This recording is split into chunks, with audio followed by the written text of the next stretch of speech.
This is probably going to be a pretty big deal, is that student loan repayment plans are probably going to go up quite a bit. Basically, we're about to see a bunch of broke and potentially Americans from this bill. Average monthly student loan payments, you guys. Well, that's just going to be so we're looking at people paying rent amounts in the increase going from $228 to $600, from $145 to $350, just general doublings. This is gonna put, you talk about the poverty in the United States, this is gonna put so many people below that poverty line. That is astonishing. Of the amount of money being paid by people according to their income. So if you're making $40,000 to $50,000 a year, which is probably where a lot of people are hanging out, you're paying $100 extra a month. And it does not seem like that's astonishing. The economy. You have a lot of people who are just out of college having this extra burden on them. And how much money does it save? Enough to cover like 1/10 of the tax cut.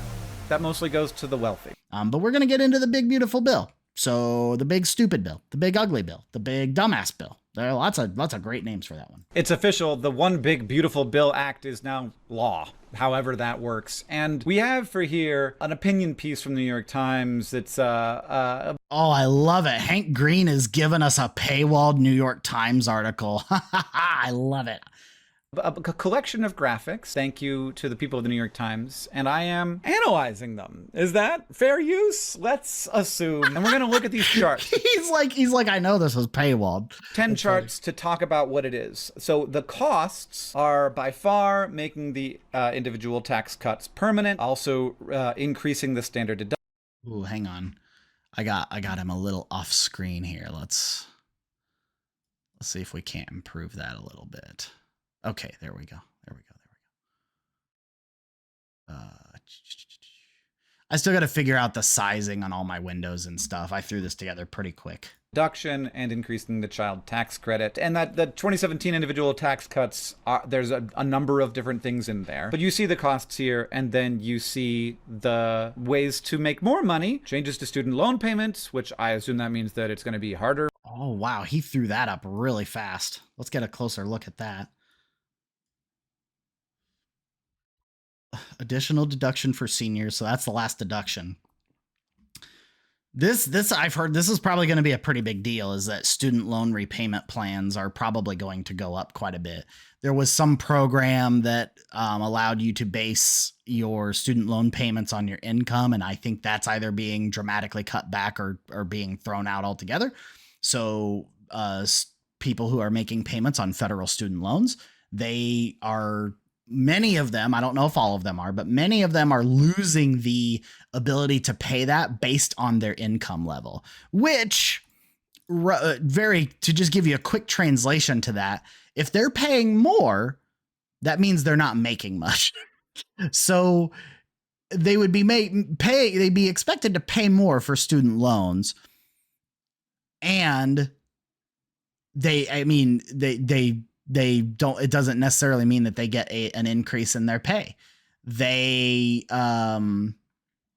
also, if they're a person who isn't making much money, maybe they use programs like Medicaid and SNAP, which there's a good chance that they won't be able to rely on that after their student loans go up. So, I mean, basically, we're about to see a bunch of broke and potentially dead Americans from this bill. And I'm sure Hank's going to get into a lot more of that for us here. Which I assume means that it's going to be harder. Most of this stuff's not going to take effect until after midterms. Yeah. Conveniently, they left out the political. They left themselves some political electoral leniency when it comes to that. I'm so glad that they thought about their own re-election efforts when figuring out how many people to fuck over in the country. That's really just top-notch politicians y'all voted for, you stupid MAGA bitches. Jesus Christ. For students to pay their loans, phase out of Inflation Reduction Act's tax credits, which is terrible news for me in particular, as this is, I think, one of the best pieces of legislation ever passed in my lifetime. It was until today the largest piece of climate legislation ever passed by any country in the history of the world. Bit of a bummer, though. And then Medicaid cuts. You can see that the cuts do not make up for the costs, and so this is going to be something that everyone's going to have to pay for in the future. And the people who are paying less in taxes than they otherwise would are the ones who are passing that on to either students, people who get Medicaid. So this is money that would otherwise be paying for the health care of people who can't otherwise afford health insurance, or having less money to spend adapting our energy infrastructure for the future in which it matters that we're releasing carbon dioxide into the atmosphere. So those are the things that you're not paying for. And then the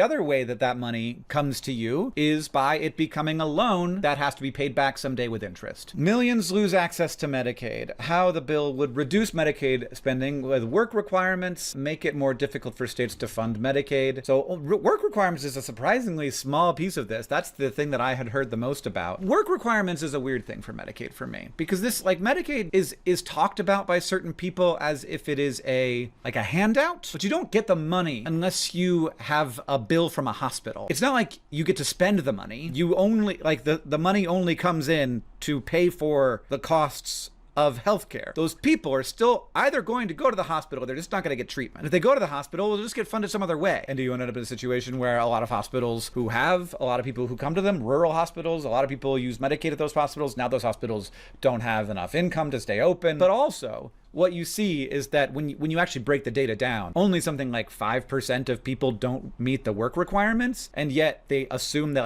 13% of people are going to be cut out. So there's a bunch of people who are getting cut out not by not working, but by not being able to meet the ridiculous administrative burden of filling all of the paperwork all of the time. This is the thing people don't like about government is the bureaucracy, and this just creates a bunch of bureaucracy to be here, have some bureaucracy, and it's going to be harder to get on Medicaid. Cuts are not only draconian, as the bill moved from the House to the Senate. About a third of the savings come from imposition of a work requirement on recipients, while Republicans claim they are only attacking waste, fraud, and abuse. The resulting paperwork to comply with the requirements is I know he's going to read it, but with the requirements is expected to daunt many and result in lost coverage. All told, these changes will cost over 10 million Americans their health care, according to the CBO, the Congressional Budget Office, which is nonpartisan. That's fucking crazy. I've heard numbers as high as 17 million people. Because there's a part of this provision that is cutting from the ACA. I think it was an ACA Medicare extension or something that they've taken out. So that's a part of what they've saved here. But you're just literally at the end of the day, they love saying that they're not taking these fucking lies that this is waste, fraud, and abuse. That at the end of the day. The way this sounds to me is Medicaid is you just break it down into what the simplest terms are. It's what is Medicaid? Well, Medicaid is a federal government program to subsidize healthcare for people who cannot afford healthcare. And it's not a handout because like Hank Green said, it's not like people are going to Ruth's Chris Steakhouse with Medicaid money. That is, unless it's corrupt politicians or doctors, nobody's doing that. Nobody who's actually on the program. But they say it's eliminating waste, fraud, and abuse. And I know the Republican talking point is that these are 29-year-old guys who have the ability to work, but they just live in their mom's basement playing video games, blah, blah, blah. There are not 10 million young men out there, 17 million young men out there that fit that description in this country, period, end of. They want us to think that's all that it is. But at the end of the day, they are, even if that was the case, I wouldn't give two shits. I would want that lazy little MAGA voter, because that's who they are. I would want that lazy little MAGA voter living in mommy's basement who can't pay his own bills, who can't hold a job down because he can't stop saying racist shit. I want that little fucker to have health care from the government. I don't give a fuck.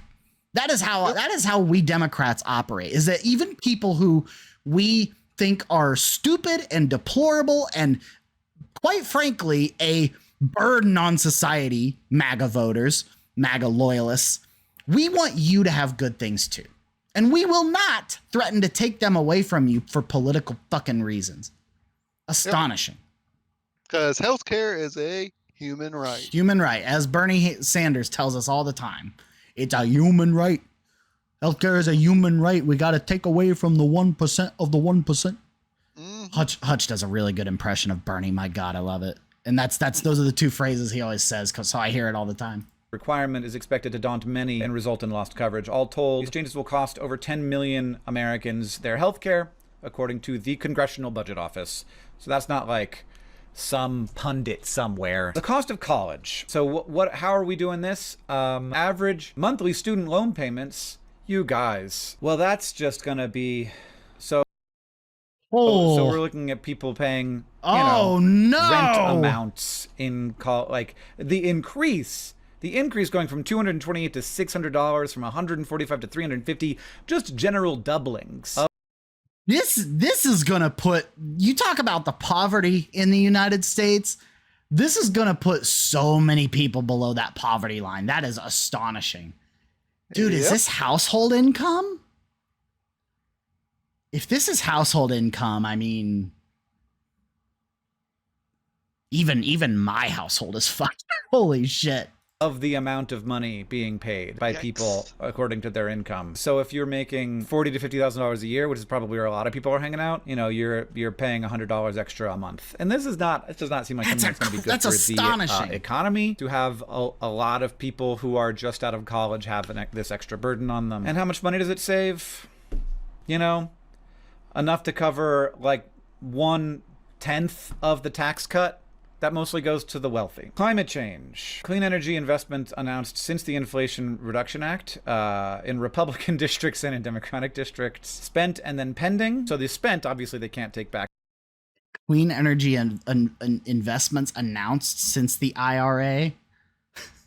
Well, this is what's funny is that I'm like, why would Republican districts spend this much more than Democratic districts on clean energy investments since the IRA? Well, CQC, it doesn't take a scientist. It doesn't take someone with a master's in some sort of statistics degree to figure that out. Democratic districts were probably already spending money on clean energy investments. Democratic districts prioritize this type of shit and have for years, whereas Republicans like to pretend it's not a problem. Suddenly they get tax credits for something, and there's a lot more announced here. Fucking silly as shit, dude. They want, when Democrats do the good things for Republican districts, they take advantage of it. They'll even celebrate it as a win, but they won't credit Democrats for it. How funny.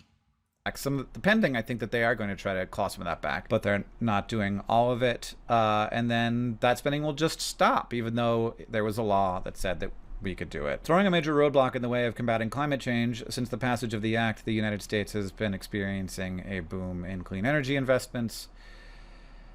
Not anymore. Many of these projects will very likely be abandoned. Most Republican legislators. So how many jobs? That's what I want to know, is how many jobs are estimated that we were supposed to gain from that are now we're not going to get. Are supporting this, despite the fact that the vast majority of these investments have taken place in Republican congressional districts where permitting is generally easier and weather can be more conducive to solar and wind power generation. There's more. Okay, so that could factor for. I still think that I'm right, is that a lot of Republican districts would, for political reasons, would avoid clean energy investments. That they would suddenly start investing when there's reason to do so. But what the article and Hank just pointed out here, where permitting it is easier. So yeah, typically you have less regulation in Republican districts, so they'll get approvals for projects and whatnot faster because there's less paperwork and less red tape around it. And then weather being more conducive to solar and wind, that makes sense. Big open plain areas, lots of wind that you can take advantage of, lots of sunlight. That makes total sense. Conducive to solar and wind power generation. There's more space out there in Republican districts. And this was a lot of the logic of the Inflation Reduction Act, that it would be hard to repeal because Republican senators would be like, well, that money's being spent in my district, or representatives, and so I'm not going to vote against repealing it. But what they didn't account for is that no one will do anything if is that Republicans don't give a fuck? There you go. Donald Trump tells them to do something else in the Republican Party. The biggest budget buster, relative scale of Trump's domestic policy. Like, the crazy thing about the bipartisan infrastructure law is that it was mostly paid for. Like, they mostly figured out how to pay for it, but not this. This is, I mean, it's like we're playing two different games. Like the Biden administration, like worked hard to figure out how to pay for the Inflation Reduction Act. Yes, There was they a lot did. of money spent, but there was a lot of ways that we were gonna make that money up, Yes, so that we could spend it. And this just doesn't.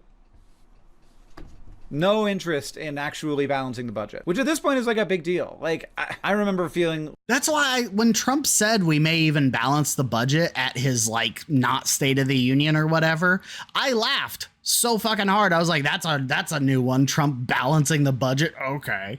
Yeah, because he's never shown that he knows how, let alone cares to. He's used it as a talking point when he sees it as politically convenient, but that's it. Like, oh, everybody always argues about the budget being balanced, but now what I'm hearing is that we have a big enough problem that if the debt continues to get just ridiculously way bigger, but I always hear Republicans being the one complaining about the size of the debt. I don't know. I guess if the deficit is created by tax cuts for the wealthy, then this is fine. Spending has drifted out of balance.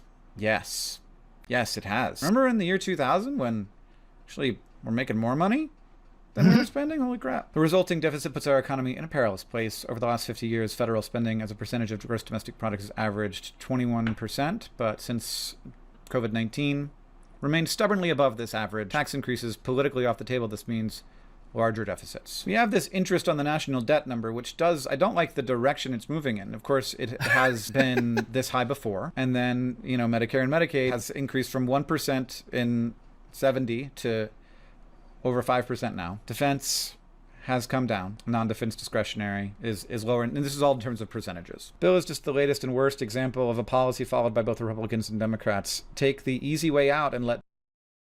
Latest and worst example of a policy followed by both Republicans and Democrats in recent years. Take the easy way out and let deficits climb. I beg your fucking pardon, New York Times. What the fuck are you talking about?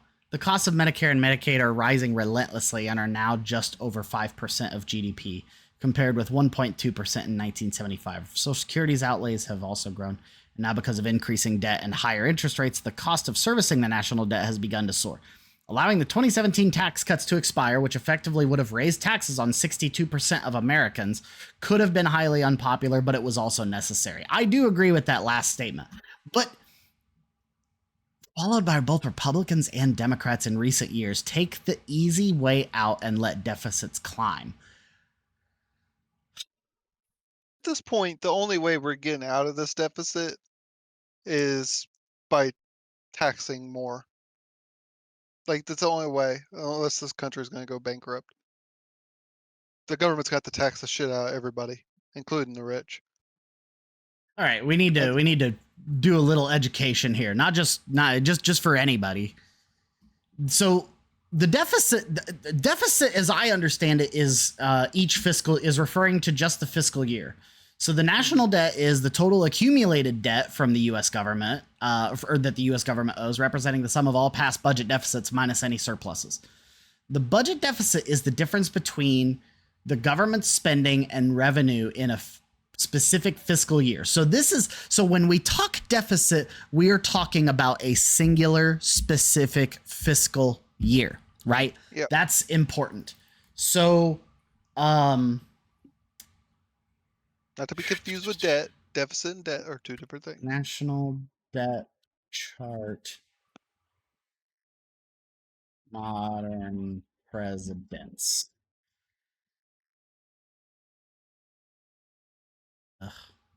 Ugh. Reject all.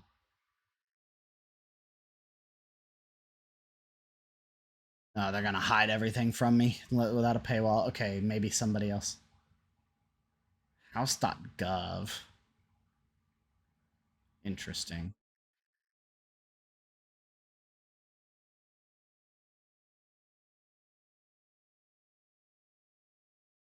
Say, show me the chart. Wow. That's funny. That's interesting.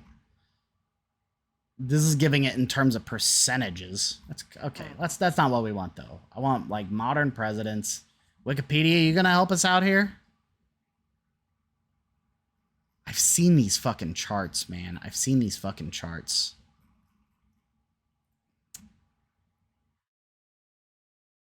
U.S. Treasury.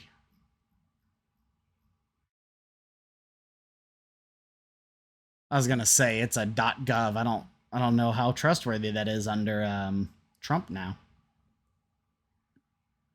Yeah, like they're big on facts around there. Right. This one give me okay. We can pretty much okay. Hang on. Surplus or deficit of the U.S. government's budget in fiscal years 2000 to 2029. Okay, so I assume we have 2029 because of this budget bill. So 2000 was the last time there was a surplus. Clinton, Bush. It's crazy that we didn't. I mean, this would have been like right here. Probably would have been like spending money on Afghanistan and Iraq. But he started to kind of claw back at it, and then this was the housing crash. Yep. Obama admittedly had to spend a ton of government money to bail out the banks. So I give him this. But look at what the following years of Obama did. Is he was able to get it. By 2014, he was able to get our national debt back to levels before his presidency. In a term and a half, he erased all that he added to the deficit. And then here we get Trump. He was a good president. Yep, here we get Trump round one. Look at that. We're going deeper into debt. Trump round one, we're going deeper into debt. And then what happened here? We know what happened here. COVID. It was still under Trump, but yeah, it was under COVID. So then into 2021, we started to claw back just a little bit of that, 2020 into 2021. So I'm not going to necessarily credit Biden for this, but 21 to 22, this is all Joe Biden, ladies and gentlemen. This is all Joe Biden right here, because he would have been inaugurated on January 20th of this year, and then this would have been a year later, presumably. I mean, that's enormous. He clawed back 1.5 points in this. Yeah, definitely spent some more. But again, Democrats tend to pay for the shit that they implement. They tend to pay for the shit that they implement. Now, this I assume will get adjusted a bit more as we see better estimates come out and as we see, what actually happens with this bill. But this is a decent example of the chart I was referencing. But I've seen a better one that literally gives you it color codes which president was in charge at which point. I like the ones that show the deficit rather than just the overall debt, but that's fine. But yeah, this both sidesism from the New York Times just pisses me off. I just had to harp on that because they, when these media outlets both sides shit, it makes me mad. Costs of Medicare and Medicaid are rising relentlessly and are now just over 5% of GDP. Social Security outlays have also grown, and now because of the increasing debt and higher interest rates, the cost of servicing the national debt has begun to soar. Allowing the 2017 tax cuts to expire, which effectively would have raised taxes on 62% of Americans, could have been highly unpopular, but also was necessary. Or we could have just kept the ones on people making less than $80,000 a year and raised pretty much the exact same amount of money. Right. Hank is pointing out that the Republicans could have done something very different. There was no reason that the Republicans had to do this. Dr. Bear, how's it going? Thanks for hanging out. There's no reason that Republicans had to do this. They did not have to do this at all. And yet it's being framed that, oh no, they had to do it. They had to do something. They had to do it. One big borrowing bill. Impact on deficit. Bill if made permanent. Bill as written. That's pretty bad either way. Impact on debt to GDP ratio. So we are at 100% debt to GDP right now, and we're just gonna blow on past that to over 120% in the next 10 years. That's just 10 years, you guys. I know maybe that seems like a long time to you, but I'm old enough now that that's so soon. The more you make, the more you benefit. So the bottom 20% of American households are losing on this, probably mostly because of changes to SNAP and Medicaid. Yep, and then there's changes to taxes. What a terrible thing to do. And the thing to know is that in dollar amounts, this is way bigger than the percentage amount because, of course, if you're, in the middle here, your income is probably, $70,000, $50,000, $40,000 a year, somewhere in there. And so 1.5 percentage point increase is a lot different than if you're up here at $100,000 or $200,000. And the economic benefit is negligible. White House predicts much more growth from this bill than other models. There's the White House Council of Economic Advisors, and then there's the Congressional Budget Office, which is a nonpartisan thing. Yale Budget Lab actually shows it going to negative benefit, which makes sense to me if you have all of these people with student loans who suddenly... Didn't J.D. Vance graduate from Yale? Vance Heard, I think. mater. Fucking Yale. That little prick graduated from Yale. Yeah, that's crazy. Oh my God. They have way less money to spend, are paying an extra $100, $200, $300 a month or more. I mean, that in particular feels levied at intentionally the kinds of people that Donald Trump himself just doesn't like, because they're less likely to vote for him if you have a college degree. So those are our 10 charts. Those are our 10 charts explaining this situation from the New York Times. Thanks for giving me a little something to latch onto, though it does not feel encouraging. I like Hank. Hank Green is a pretty apolitical guy. I don't know if you've ever seen his content, CQC, but he typically bases what he talks about in. All right, I think I want to watch this one next week because that's like a 38-minute video. My God. So I'll save that one for another time. But we'll watch this Bulwark video talking about the economic outlook as a result of this bill. But man, I gotta tell you, like, it doesn't look good. It doesn't look good at all. This looks really fucking bad, as a matter of fact. I'm almost at a loss for words how people on the right support this, and not only that, like just how anybody is gonna spin this as a good thing. Honestly, I think the strategy here for Trump and Republicans is they're expecting to lose the House and possibly even the Senate. Yeah, And I think they should be. I think they're expecting it, and that when it happens, all this bad shit's gonna hit right after right after those midterms, and they're gonna be like, "Look, see, as soon as It's the Democrats are back in power, bad yeah. things happen." They're going Right. to use that and they're going to spin it. I think that's the overarching strategy, and they're going to try to use that as like one of the final nails in the coffin to push whether that's Vance or Trump into that final dictatorial, role. That's not a bad prediction. So I think that's what the overarching strategy is here. Yeah, I think that's a solid prediction, honestly, in terms of their strategy, in terms of what they're going to do. But here's the thing. Here's the thing, and this is one of my biggest criticisms with, because I'm a low key, like I'm a wannabe debate bro type person. One of the criticisms I have of almost any time I talk to MAGA people, they'll talk about something that they think Trump is going to do or that Trump is doing that's good, right? Whether it be this bill, whether it be, mass deportations, whatever they think is good that Trump is doing. And I love to follow it up with, okay, well, how is that polling right now? How do the American people feel about that with polling? Like, have you looked into this? And a lot of times what I hear from them, whether they're familiar with, most of the time, let's be real, they're not even familiar with polling because they don't care. And this is my point. A lot of MAGA people, a lot of diehard MAGA voters, it feels to me like they are still living on the timeline that they're on is still November 6th of 2024. They still are thinking we're in the majority. Trump is back. I'm going to have more money in my pocket, blah, blah, blah. They're living in that time. They're not living in July of 2025.